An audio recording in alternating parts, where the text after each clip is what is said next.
Hello friends, இன்னைக்கு நம்ம செய்ய போகிறது சாதத்துக்கு ஏற்ற வெண்டைக்காய் தக்காளி கறி.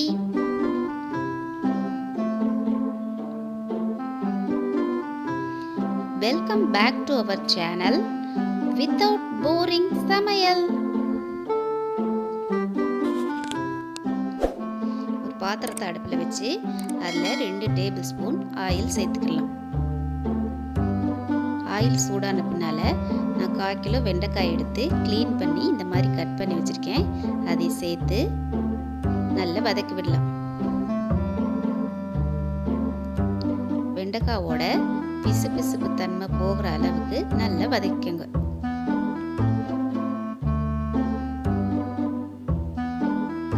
இதோட 2 பச்சை மிளகா, ஒரு பெரிய வெங்காயம் கட் பண்ணி வச்சுருக்கேன், அதையும் சேர்த்துக்கலாம். சேர்த்துட்டு நல்லா வதக்கி விடலாம்.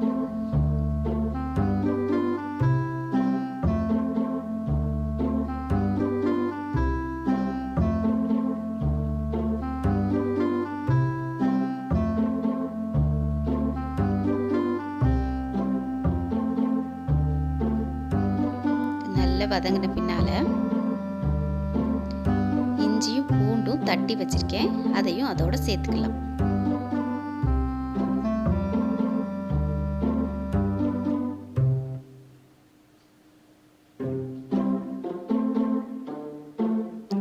கொஞ்சமாக கருவேப்பிலை,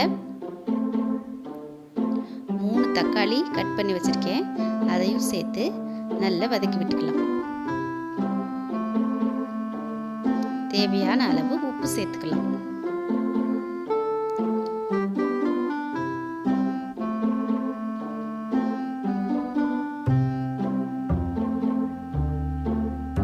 பருப்பு புளி எதுவுமே சேர்க்காம இந்த குழம்பு சாதத்துக்கு ஊற்றி சாப்பிட்றதுக்கு ரொம்ப டிஃப்ரெண்டான டேஸ்ட்டில் இருக்கும்.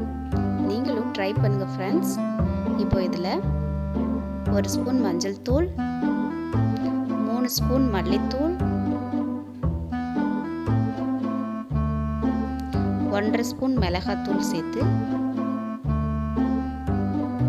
நல்லா வதக்கி விடலாம்.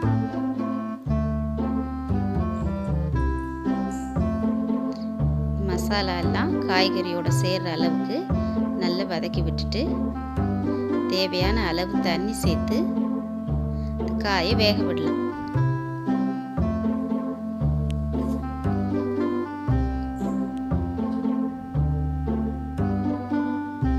ஒரு மூடி போட்டு வச்சிட்டிங்கன்னா காய் நல்லா வெந்துடும்.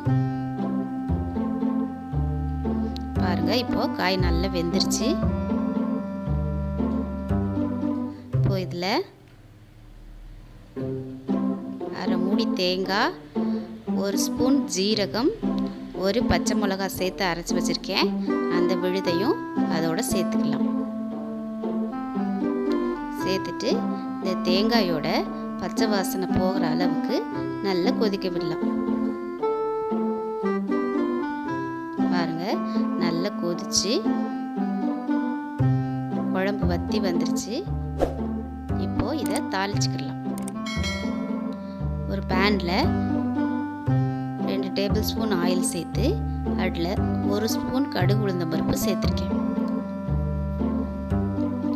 கடுகு நல்லா பொரிஞ்சு வெடிச்சு வரட்டும்.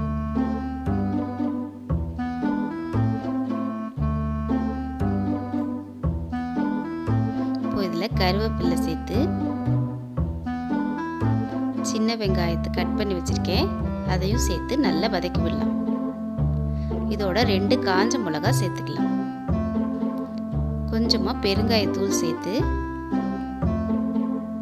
இந்த வெங்காயத்துக்கு தேவையான உப்பு சேர்த்து தாளிப்பு ரெடி பண்ணிக்கலாம்.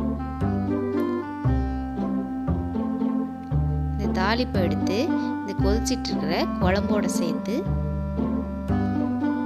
நல்லா மிக்ஸ் பண்ணி விட்டோம்னா நம்மளோட வெண்டைக்காய் தக்காளி கறி ரெடி. இது சாதத்துக்கு மட்டும் இல்லை, இட்லி தோசையோட சப்பாத்தியோட சாப்பிட்றதுக்கும் ரொம்ப டேஸ்டாக இருக்கும். இந்த டிஷ்ஷை நீங்களும் ரசித்து சமைங்க, ருசித்து சாப்பிடுங்க.